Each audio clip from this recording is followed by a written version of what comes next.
রান্না করছি ট্যাংরা মাছ, বিলের একদম দেশি ট্যাংরা, আলু বাদাম দিয়ে ঝোল করবো।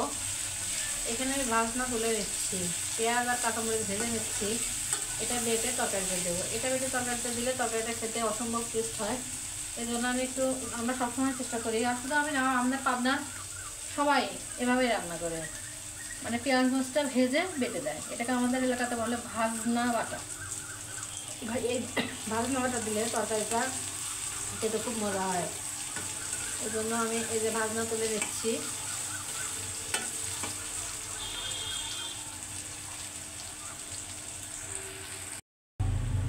পেঁয়াজ মাছটা ভাজা হয়ে গেছে, এখন তুলে নেব আমি।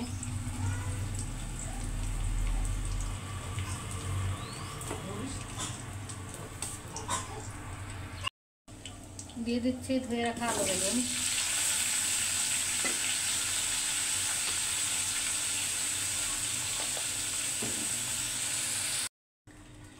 দিয়ে দিচ্ছি স্বাদ মতো লবণ,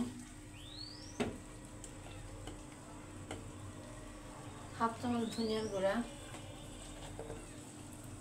হাফ চামচ হলুদ গুঁড়া। এখন এগুলো দিয়ে আমি সবজিটাকে ভালো মতো কষিয়ে নিব। অল্প করে রান্না করবো, যেহেতু বাসায় আজকে লোক নেই, আমরা দুজন বাসায় আছি। এই জন্য দুইজন শেয়ার করার জন্য একটু ঝোল করে রাখছি। আপনাদের ভাই আবার ঝোল তরকারি ছাড়া অন্য কোনো তরকারি তেমন একটা পছন্দ করে না। বাসায় যাই রান্না হয় ওর জন্য একটা ঝোল তরকারি আমাকে করতেই হয় প্রত্যেক দিন। এই জন্য একটু ভাবলাম বেশি ট্যাংরা মাছ একটু ঝোল করে রাখি।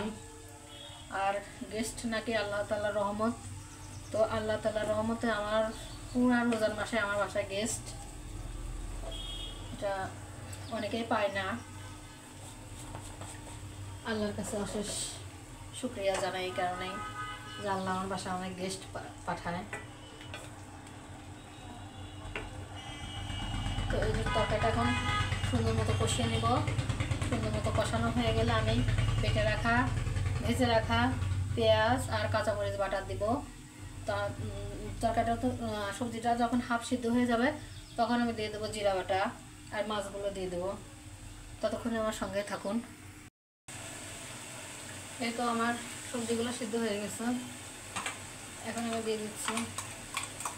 আমি ভেজে রাখা পেঁয়াজগুলো ব্লেন্ড করে নিয়েছি, আমি দিয়ে দিচ্ছি। একটু নেড়ে দিয়ে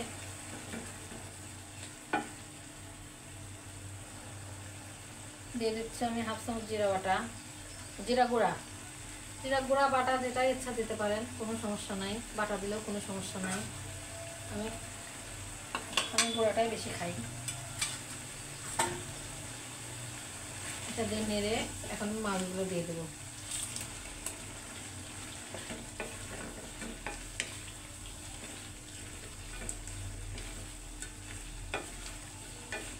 এতে এখন আমি 5 মিনিট ঢেকে রাখবো, যাতে মশলাগুলো মাছের ভিতর সুন্দরভাবে ঢুকে যায়।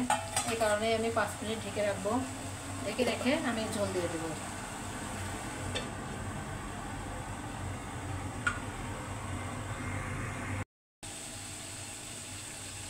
এই তো মাছ দিয়ে কিছুক্ষণ কষিয়ে নিলাম, এখন আমি দিয়ে দিচ্ছি ঝোলের পানি।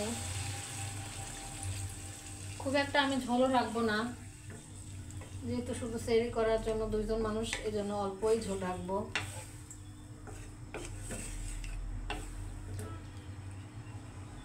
এখন কিছুক্ষণ সময় ধরে, আরো আধা ঘন্টা সময় ধরে রান্না করে নিব।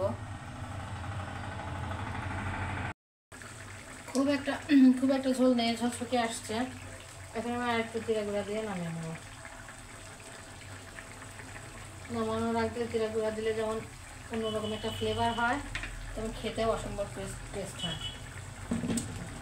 সবাই চেষ্টা করবেন তরকারিতে সবসময় নামানোর আগে একটু জিরা গুঁড়া দিয়ে নামাতে, দেখবেন খেতে খুবই মজা হবে।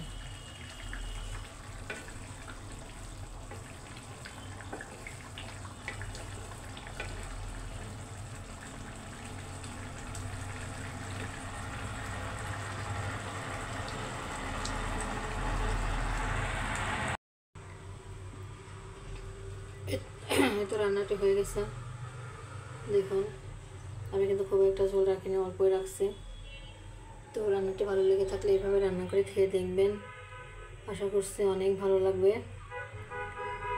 তো যারা আমার ফেসবুক পেজটি ফলো করেন না অবশ্যই ফলো করে দিবেন, ইউটিউব চ্যানেলটি সাবস্ক্রাইব করেন সাবস্ক্রাইব করে পাশে থেকে যাবেন, লাইক কমেন্ট করতে ভুলবেন না।